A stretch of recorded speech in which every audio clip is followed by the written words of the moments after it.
Las Vegas, Nevada, a city accustomed to high stakes. But tonight, the highest stakes of all. Leadership of the free world. It's Tuesday night debates. Will it be a Hillary Hail Mary, or is it time to burn, baby, burn? Will Jim Webb take another life? And what about the block of granite? There's also another guy named something like Mayor McCheese. At the end of the night, one debater will get a rose from Anderson Cooper. I don't think that's exactly how it works. We'll find out in minutes when these 5 debaters kick off. It's no secret these people don't like each other. How big is this debate?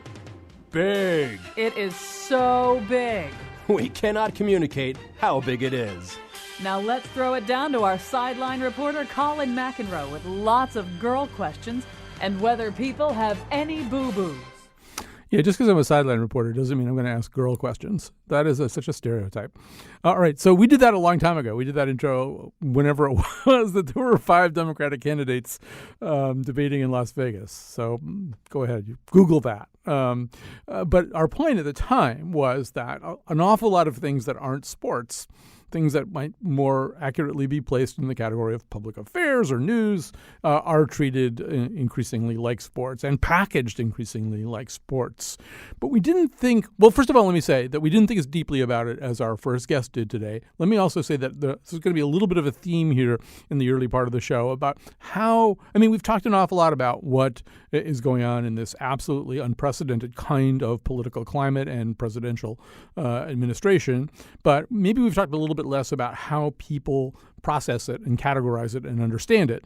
So we're going to focus on that a little bit in the first segment. And in the second segment, we'll kind of segue to a different kind of take on it. We have a writer for the National Review, Kevin Williamson, who's going to be talking about how you can understand the Trump administration through the play Glengarry Glen Ross and other products of that ilk that kind of articulate a kind of alpha male position. And then towards the end, because everybody is suddenly fascinated by chiefs of staff. Chiefs of staff are really interesting all of a sudden. I cover news and politics and whatever all that stuff is, hard news, I don't know. I happen to know that Barack Obama had 4 chiefs of staff. I could tell you the names of 2 of them. And I actually have to pay attention to this kind of stuff. But chiefs of staff are suddenly very in vogue, very interesting. Chris Whipple has a book out about the history of chiefs of staff. So that'll be our final segment today. But as I said, we're going to start with Brian Curtis. He is editor-at-large at The Ringer. He's one of our favorite guests.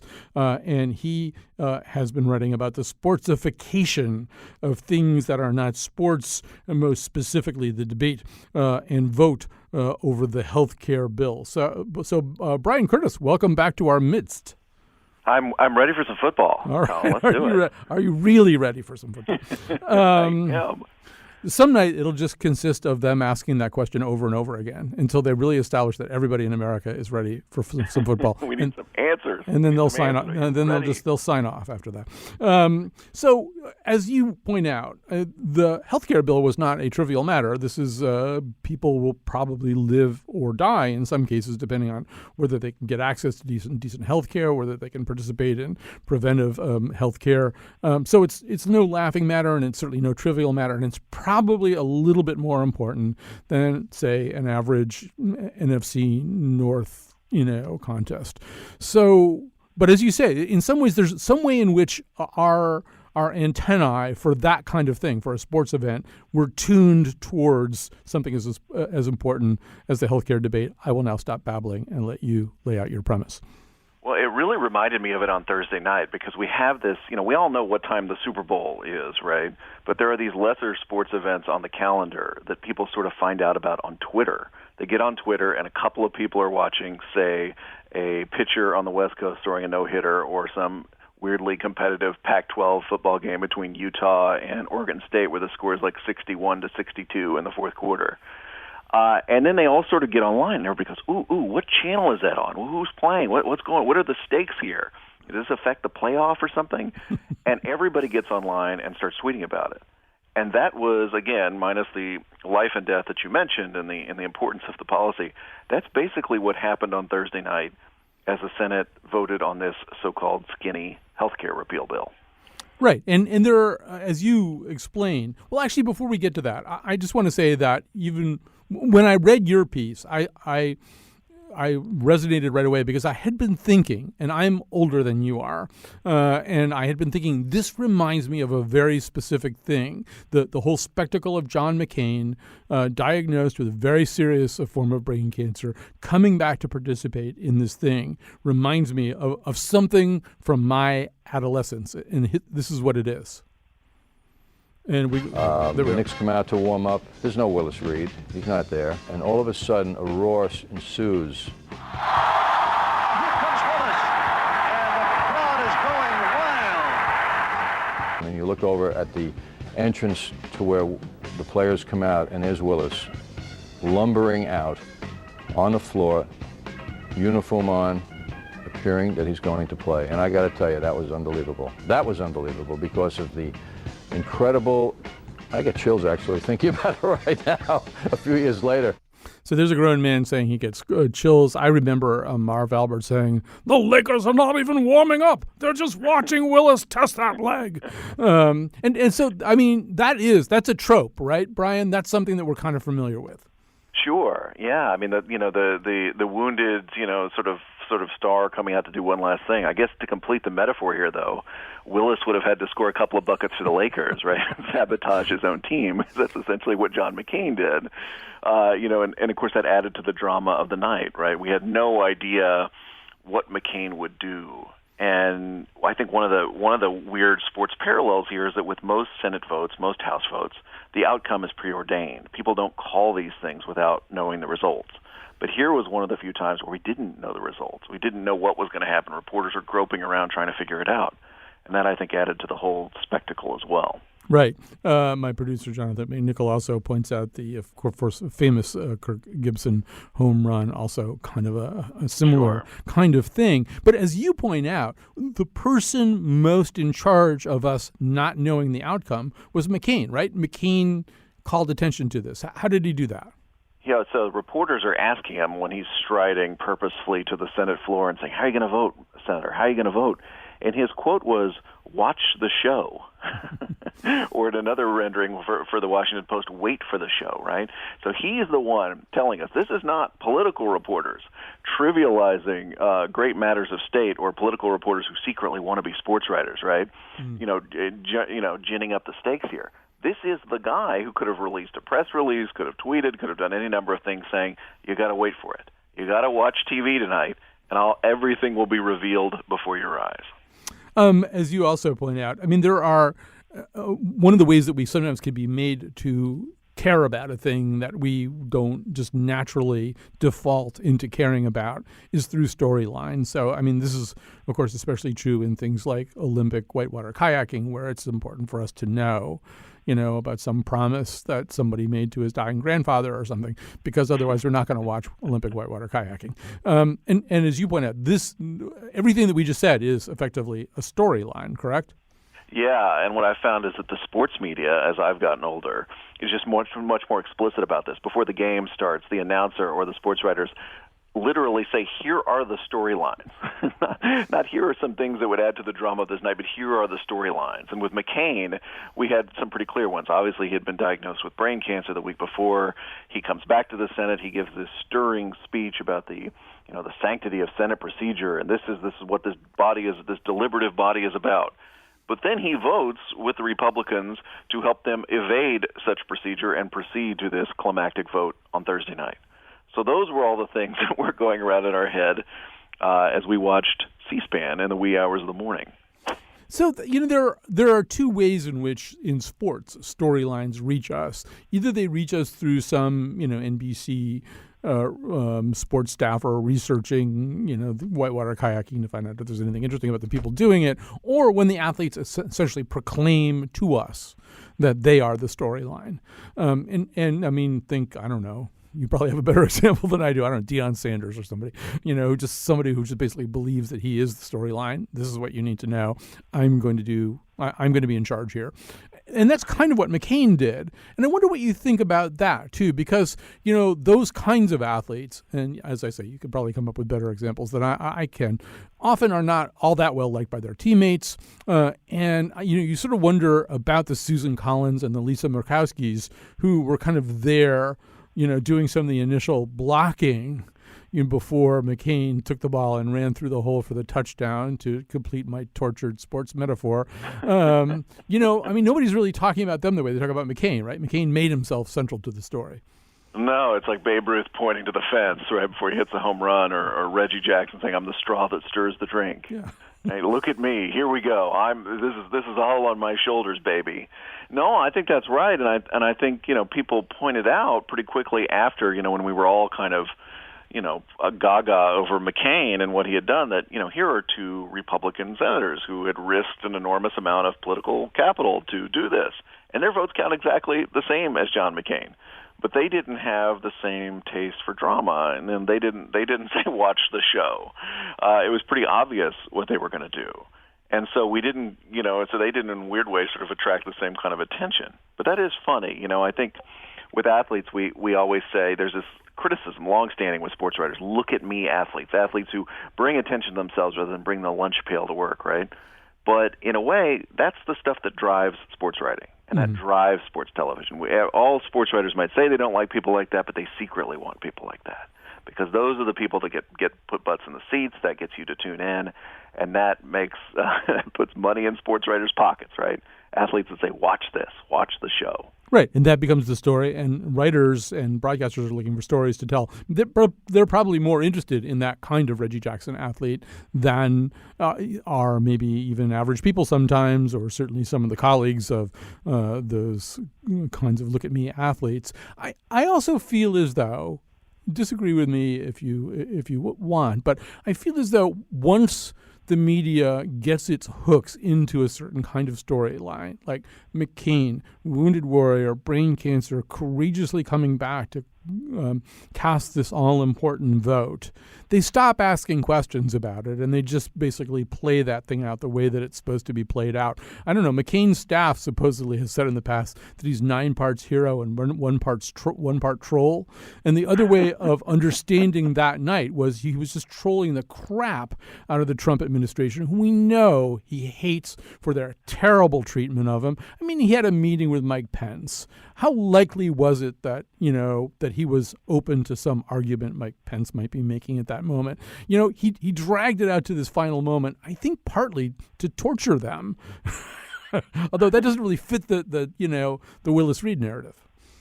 Yeah, and I think the interesting thing about politics is you can be a troll and a hero at the same time, because so much of what political writers like about John McCain is he's been trolling his own party. And I think it's funny you mentioned that, how we took this sort of news, this sort of idea and ran with it. It's totally true, because the week before, and really the months and months before, because John McCain endorsed Donald Trump in the election, even after all the stuff Donald Trump said about him in particular, even after the Access Hollywood tape, John McCain endorsed Donald Trump for president. And I think one thing is we'd had this kind of complicated conversation about John McCain. Is he really a maverick? What does that mean? Is this, if he had a quote-unquote mavericky period, is that long since done? And really, he's just a Republican now, and he's just, this John McCain is really a pretty conventional Republican who sides with leadership most of the time. But as soon as this happened, I turned on CNN, and someone said, "Is John McCain the new lion of the Senate?" Well, what does that mean? Why did John McCain suddenly become a lion at that moment? Teddy Kennedy was a lion. So what is trolling your own party, as you put it? Does that you grow a mane at that point? I don't get it. But again, we had the ball in our hands, to use your tortured metaphor, and we're running in a broken field. It's all McCain as hero from there. Brian, the other thing that your piece got me thinking about, it's something that we've talked about on the show in the past, in the intro that you heard, sounds fanciful, but it's not. So this actually is CNN's intro for the all-important 2016 vice presidential debate. We didn't produce this. This is their real intro from October 4th, 2016. Tonight, the vice presidential candidates in a high-pressure test. Hillary Clinton will never be elected president. With a close election on the line. Donald Trump wants us to trust him? Are you kidding me? Senator Tim Kaine and Governor Mike Pence battling for the nation's second highest office and making the case for their campaigns. When Donald Trump becomes president of the United States of America, the change will be huge. Hillary is ready. She's ready to fight. And she is ready to lead. This is CNN's coverage of Kaine versus Well, I'm going to Pence. fade it. I mean, Brian, that's not even Monday Night Football. That's really more kind of like WWE, right? These on CNN, when it comes to this kind of production, they kind of are without shame. But all the networks do this, right? They make it sound like sports. Well, and no offense to your staff, but that was way more absurdist than even the parody you put together. You couldn't have possibly topped that. So, yes, sports television and network news are the same aesthetic at this point in history. There is no difference. The interesting question to me is, what is the chicken and the egg of this? Because I think I am mostly a sports writer in my professional life, and I often hear people say, CNN has become just like ESPN, from the overdone intros to the panel of 19 people arguing about it. It's just like everything has a pregame show, everything has a postgame show, everything has a countdown clock. But, I seem to remember Crossfire being on CNN going way back into the early 80s and them having a really good sense of people arguing. So I think it's actually an interesting question of who's to blame. And I think parts of it we could pull from sports television and parts we could just pull from news. And here we are that they have become one great, weird, strange creature in our lives. I actually have for your inspection, Brian Curtis, that one great, strange creature who has fused those two sensibilities perfectly. His name is Scaramucci. But here's what I tell you about the president. He's the most competitive person I've ever met. Okay, I've seen this guy throw a dead spiral through a tire. I've seen him at Madison Square Garden with a top coat on. He's standing in the key and he's hitting foul shots and swishing them. Okay, he sinks 3-foot putts. I don't see this guy as a guy that's ever under siege. This is a very, very competitive person. Obviously, there's a lot of incoming that comes into the White House, but the president's a winner. Okay, and what we're going to do is we're going to do a lot of winning. All right, so there you have it, Brian. It's like 5 sports metaphors in a row, my favorite of which is you're inside a basketball stadium wearing a top coat. Right. Shooting the free throws. It's not just in a suit, right? It's just you have the top coat on. Why are you doing that? That's just a very, very funny image of success. Yeah, I'm picturing the guy that Robert De Niro has to kill in The Old Neighborhood, Don Cheech, I think his name is, in The Godfather. That kind of top coat, like a cape like thing where he's shooting. But this is the fusion, right? That there's an insistence on the excellence of this person based not on his ability to be president, but on some kind of, I think, highly imaginary sports prowess. Yeah, and his converting everything to a binary world of winning and losing. Right. So that, every act that happens in politics now is a W for Trump or an L for Trump. And, of course, he would insist probably everything was a W. And even the other night, so this big climactic Senate vote ends, and we're all sitting there waiting because we're waiting for the Trump tweet. Like, that is the epilogue to everything now. It's, okay, something has happened, and now Trump is going to tweet about it.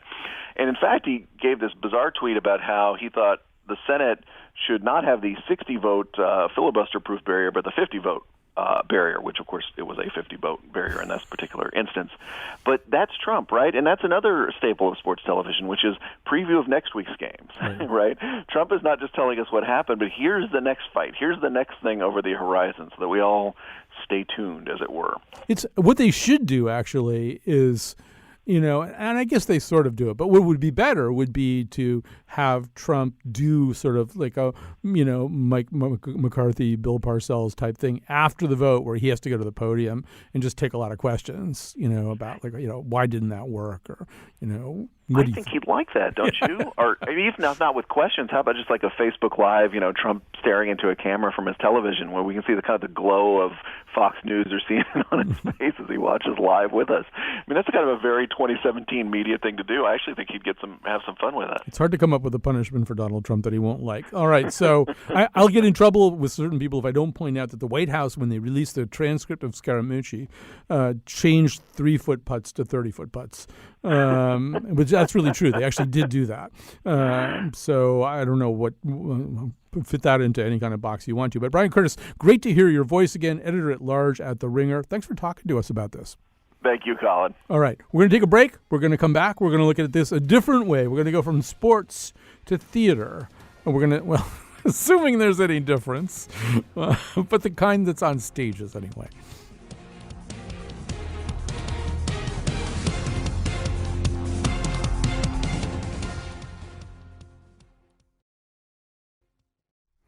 Welcome back. We call this show The Scramble because we like to scramble around on Mondays and react to things that happen over the weekend. And there were pieces written over the weekend, published over the weekend anyway, that excited a lot of controversy or at least conversation or got people thinking and talking. Brian Curtis, who was just on, I think his piece was one of those pieces. But one of the ones I saw circulated a lot was by Kevin Williamson, a roving correspondent for the National Review. He's joining us right now. His piece uses a different prism to look at some of the same things that we just talked about. It is the prism of a certain kind of alpha male depicted in movies and theater. Kevin Williamson, welcome to our show. Hi, how are you? Well, I'm just fine. Thanks for asking. So the thing that you begin your piece with, or the way that you introduce us to a certain idea, is through Glengarry Glen Ross, the play by David Mamet, but really more specifically, the movie version, where there's a character named Blake, played by Alec Baldwin. We're just going to hear him just to get the things going. The first voice you're going to hear is the voice of the downtrodden character Shelley Levine, a salesman on the downward slope of things. He's going to complain that the leads are the things that salesmen use to try to get new clients. The leads are weak. And then you'll hear Blake's response. The leads are weak. The leads are weak. Leads are weak. You're weak. I've been in this business 15 years. What's your name? You. That's my name. You know why, mister? Because you drove a Hyundai to get here tonight. I drove an $80,000 BMW. That's my name.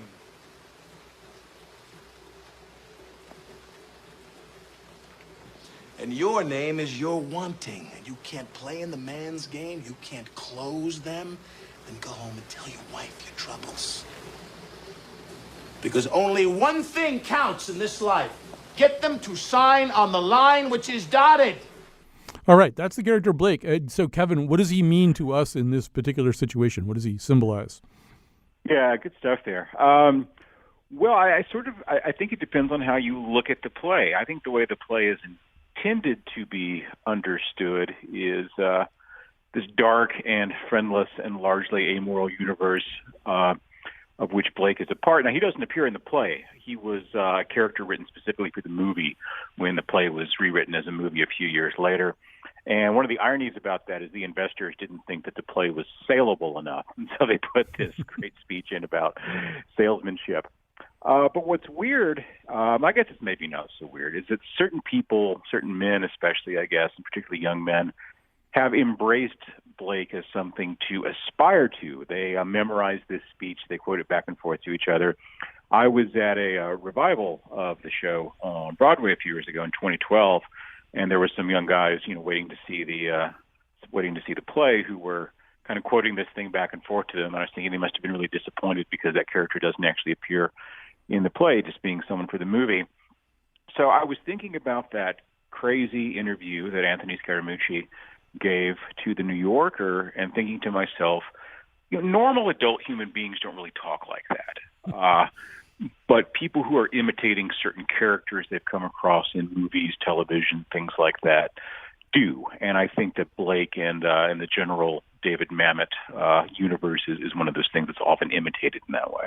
Right. There's a scene. Well, we decided not to run the clip because it just doesn't really work very well as pure audio. But there's a scene from the movie Boiler Room, very similar kind of thing, where the guys, these are young guys who are trying to be traders, are sitting around in somebody's house watching the movie Wall Street with Charlie Sheen and Michael Douglas as Gordon Gekko, and they know it's in the way that you're talking about right now with Blake. They know the dialogue, Vin Diesel and all these things. Yeah, and they're just saying it right along with the thing.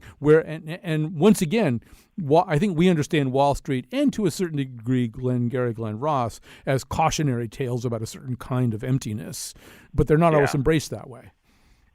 Yeah, no, I don't think so. And I think that And of course, this all relates to Trump, which is what the column is really about. Certain people look at Donald Trump and they see him as being this character that they aspire to be, this commanding, so-called alpha male. I sort of think that terminology is faintly ridiculous in the context of modern human beings.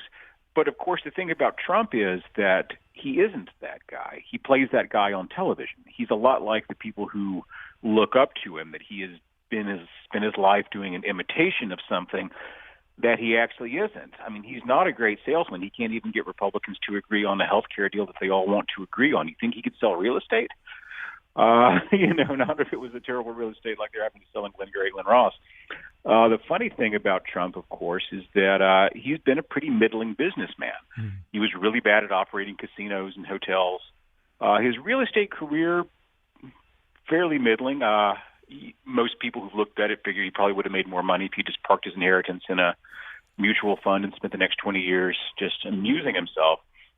What he's been really good at is the celebrity business, which even if you look at his own financial filings, that's where his money comes from. He's got something like $300 million in cash and securities, and then a brand that he values at $10 billion, which I think is probably absurd. But even if we take that at face value, Trump's career hasn't been Gordon Gekko's career. It's been Paris Hilton's career. Right. Well, and so I don't know if you heard us in the previous segment. We played the Scaramucci clip where he talks about Trump sinking baskets and putts and all kinds of stuff like that. And in a way that you point out, and you also cite Peggy Noonan for pointing it out, there's a way in which he's not a tough guy. He presents as a tough guy, and I think he gets identified by a certain part of his base as a tough guy. There's a way in which there's something a little soft about him. There's for the most part, he likes to be at his own resorts. During the campaign, it seemed like he would try to get back to Trump Tower or to Mar-a-Lago at the end of a day rather than sleep in a bed that he didn't know. There's a way in which this guy is the opposite of the tough guy he presents as. Well, yeah, think about it. He's a, second, third generation rich guy. He's a spoiled, coddled suburban kid who had a very wealthy and well-connected father, and something that he's had trouble living up to, I think, in some ways. It was really Fred Trump, his dad, who really built the Trump empire that Trump inherited. And what Trump did, of course, was build the media end of that, the product licensing and all the rest of it, which is all good. That's a fine, respectable business. Don't get me wrong on that. Well, maybe not a respectable business, but a fine business. Don't get me wrong. But he's someone who's never lifted anything heavier than money. Who inherited something like $200 million worth of real estate from his father, who had all of that financing and stuff in place, whose earliest projects were backed by his dad and all that kind of stuff. So he likes to come out and present himself as this self-made man and this tough guy. But he's actually a guy who sits at home whining on Twitter that Joe Scarborough's not nice to him on NBC anymore or MSNBC anymore. And his tweets and such and his petulance and his complaints about, everyone's so unfair to me, the media's so unfair, it's kind of sad. But on the other hand, he's this guy who's presented himself as the great deal maker, the leader, the executive who can get things done, who has shown that he can't do anything. He's gotten almost nothing done since being the president. So we've got a lot of stuff that's important on the national agenda. We've got tax reform. We've got health care. We've got a number of other things that need to happen. He's got a Republican majority in both houses and a whole party lined up ready to sign off on getting something done on these things. But this requires executive leadership, and Trump is just not a guy who can do that. And in fact, he's never really managed a large, complex corporate enterprise. There are ways in which first of all, I have to say that we almost didn't have you on the show today because you linked to a Rush song in your piece. I'm trying to get the rock band Rush off this show as much as possible. But but we forgive you. But it's on the radio. It's just in my head. Right. And they're Canadian anyway. But there's an Elvis Costello song that mentions fingers that have never known working blisters. To me, there's that in Trump. There was a moment during the campaign, I had this aperçu, or I was looking at him, I was thinking, well, he's got this sort of whatever that's going on that creates that particular skin tone, and then the poofed up hair in some kind of way, and then the fondness for gold and chandeliers and candelabras, and I thought he He looks like he lives in Liberace's house. It's exactly where I was going. That is exactly where I was going. The in some ways, the celebrity he most presents as is Liberace, which would be, of course, a very appalling statement from his point of view. Well, the thing is, Liberace was a conservative. He was a pretty hardcore anti-communist Republican. Trump's not much of one. You actually wrote an essay about that early in the campaign, Trump and Liberace as being sort of the same character.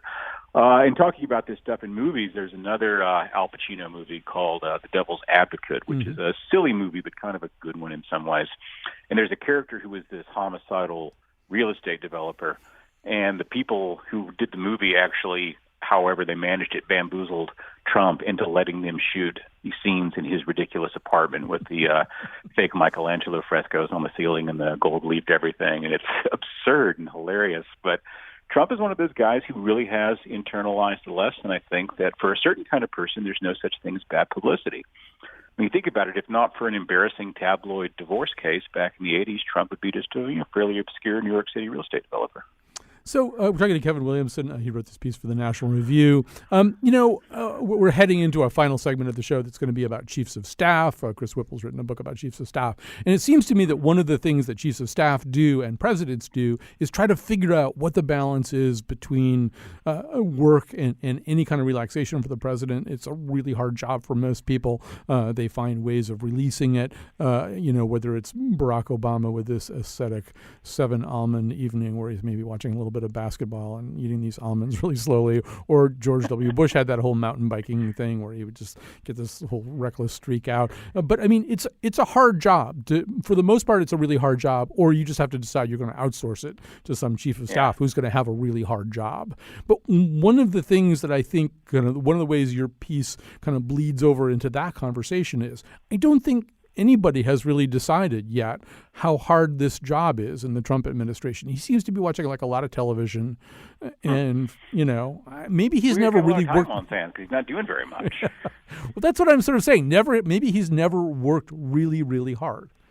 No, I don't think he probably has. I mean, that's an interesting question of who's going to end up actually doing the job of the presidency for the next 3.5 years or so. Trump has surrounded himself with some really good people in his cabinet and some really dodgy people among his close advisors and kind of personal confidants. So if a Trump administration ends up being essentially run by the Rick Perrys and Betsy DeVosses and people like that, then I'm perfectly happy with that. That's a best case outcome, I suppose. But I'm not sure that cabinet officials and such can really exercise that kind of leadership when you've got a president who's just intellectually and morally and personally unfit and unable to do the job. Well, typically the person who can be the corrective is the chief of staff. So this is perhaps a good place for us to say farewell to Kevin Williamson. Great piece, a great conversation. Thank you for joining us. Thank you. And then we're going to take a little break here, a very short break. We're going to come back and talk chiefs of staff with Chris Whipple, who has, as they say, written the book.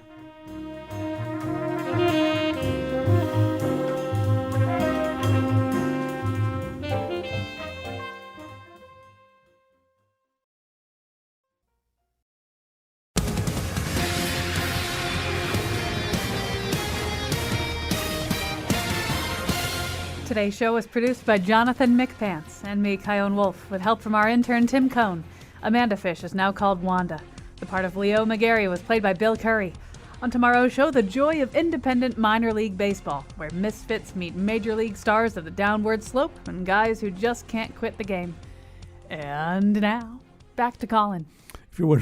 If you're wondering why we're using that music, that's like the Fox election headquarters music or something. We've been making fun of the way in which a lot of news and public affairs programming sounds more and more like sports programming, whether it's the invasion of Iraq in 2003 or just election night or whatever.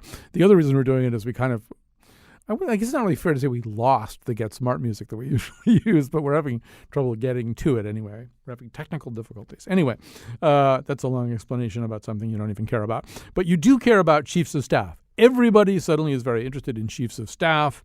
As I said before, I cover politics. I've been writing about politics and national affairs for decades and decades now. I know that Barack Obama had 4 chiefs of staff. I couldn't tell you the names of 2 of them. That's not really true anymore. I looked them up. But going into today, I could have told you, I could have told you two of them, Rahm Emanuel and Bill Daley. I had no idea the other two. But right now, everybody's really, really interested in chiefs of staff because one of them has just been driven out. Another one is coming in. Everywhere you go, there's conversations about whether General Kelly can do the job. So the person who might be best equipped to have an answer to that is Chris Whipple, the author of The Gatekeepers, How the White House Chiefs of Staff Define Every Presidency. I should say that Chris Whipple will appear at the Hotchkiss Library of Sharon, Connecticut this Friday, August 4th, 6 p.m. Contact the library. It's the Hotchkiss Library of Sharon, Connecticut, which makes me think it's not the actual Hotchkiss School Library, because that's in Lakeville. So call the Hotchkiss Library in Sharon for tickets, which you'll want to get after you hear this interview. Hi, Chris. Chris Whipple, welcome to the show. Thanks for having me. Great to be here. By the way, I can give you another public appearance tip. I was doing a public appearance down in New Haven with Al Franken yesterday, and it was sponsored by the R.J. Julia, which is the great independent bookstore.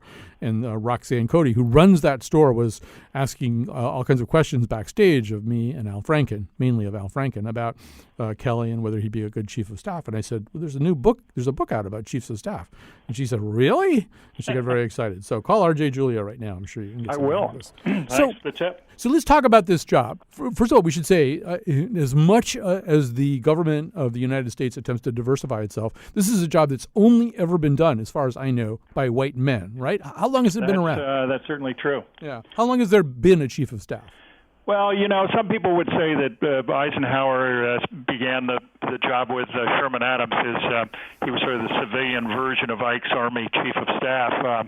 But I really think that the empowered White House chief, as we now know him, and they've all been men, as you point out, really began with, ironically, with H.R. Haldeman, who, of course, was Nixon's infamous White House chief, the Lord High Executioner, so-called, who was devoured by Watergate.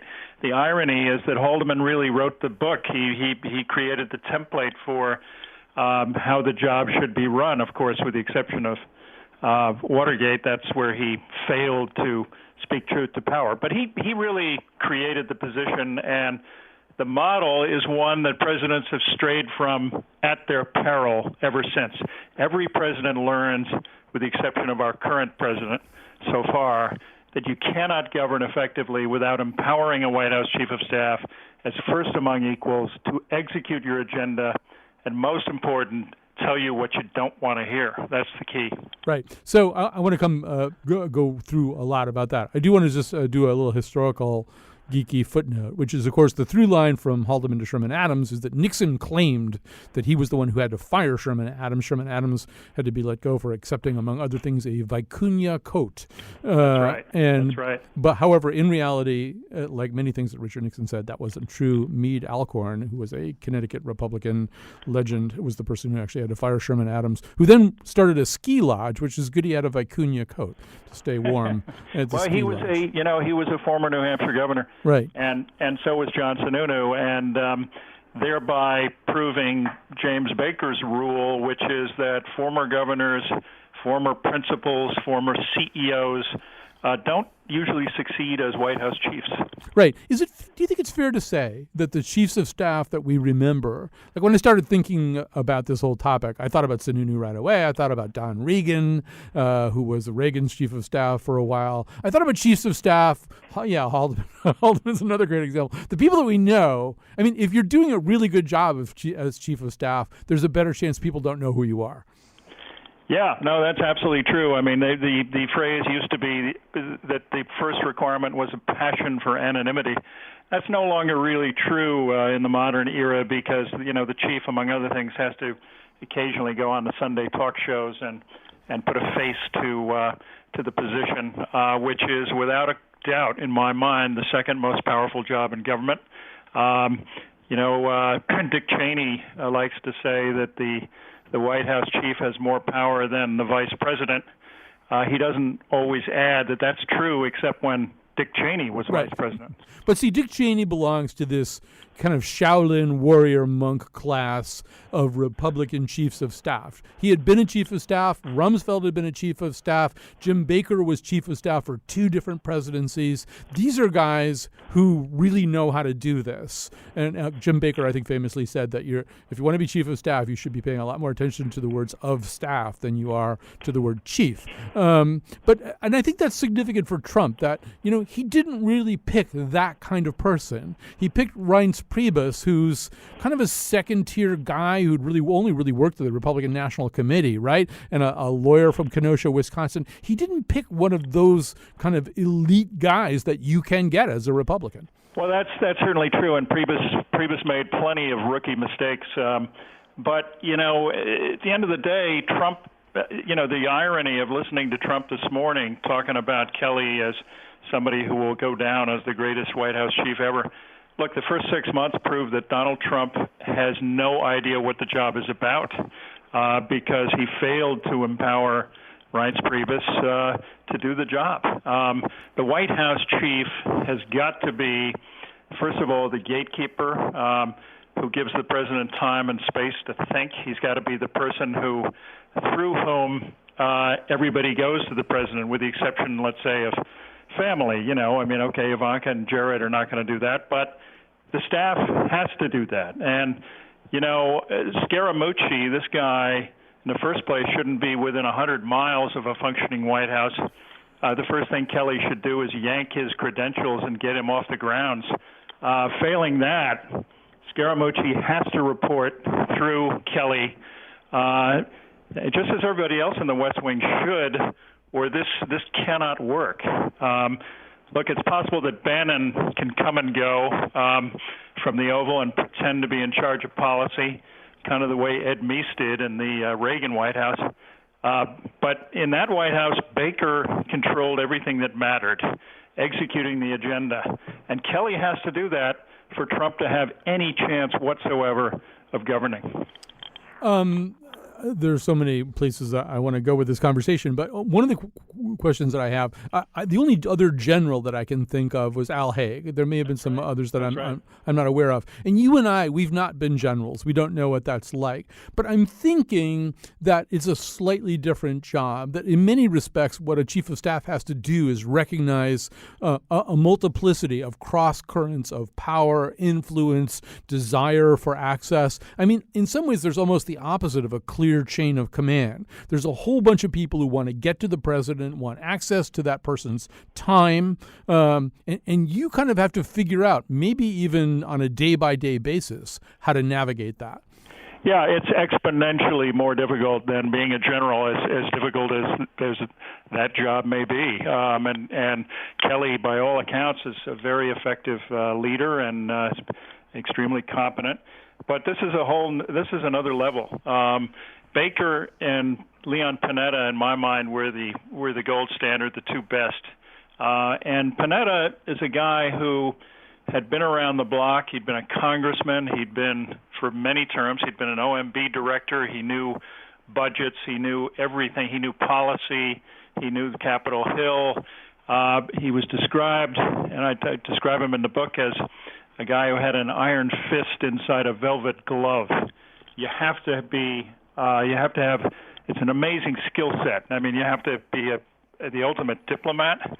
You have to know, you have to return phone calls to Capitol Hill all hours of the day and night.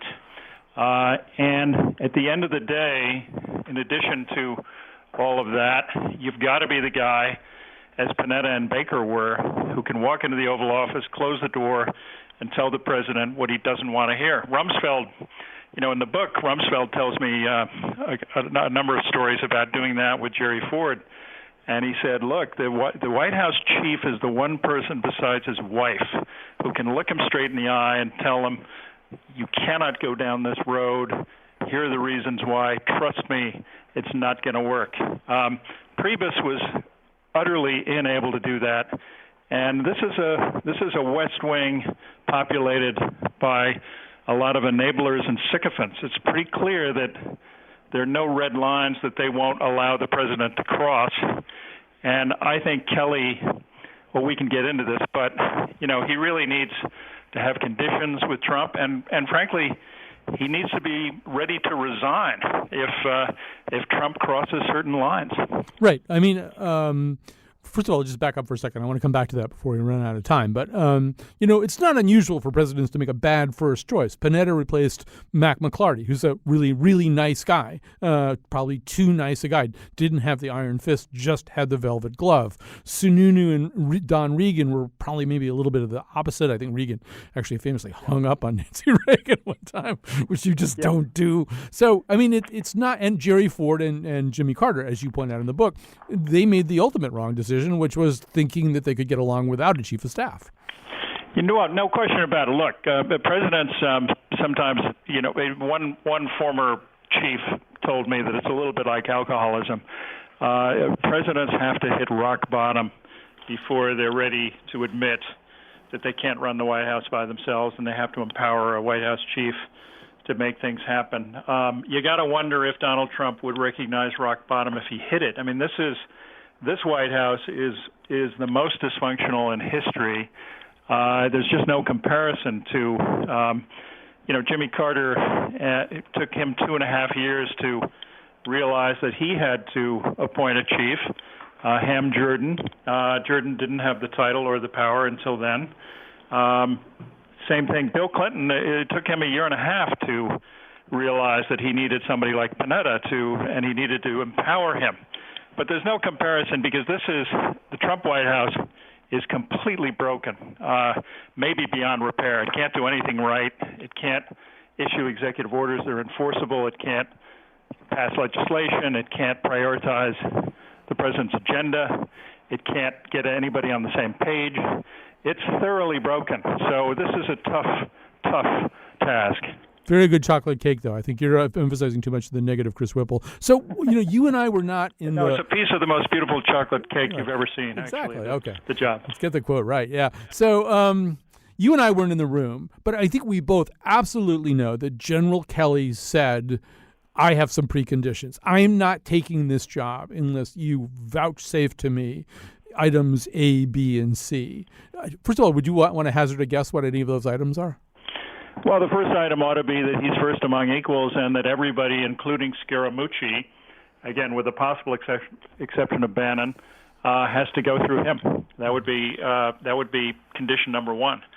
In addition to that condition, I think that Kelly should be, the job is not really about loyalty to the president. The job is about loyalty to the presidency and to the Constitution.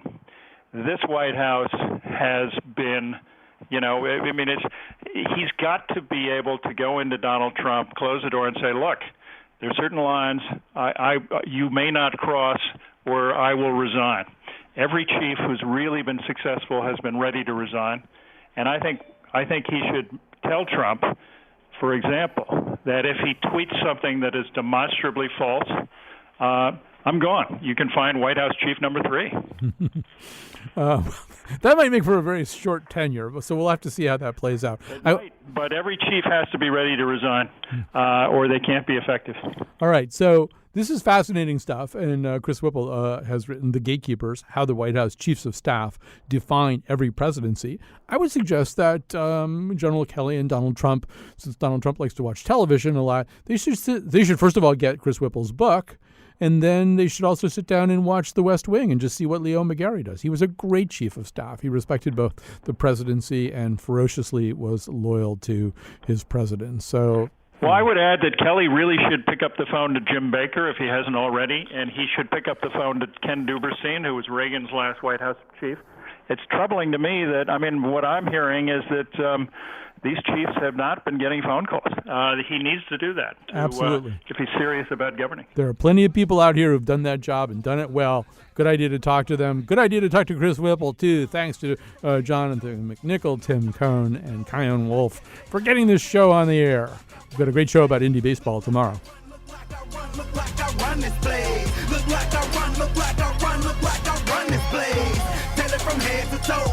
No charge at the door. I guess they like my taste. Look like I run this place. Look like I run, look like I run, look like I run this place. Look like I run, look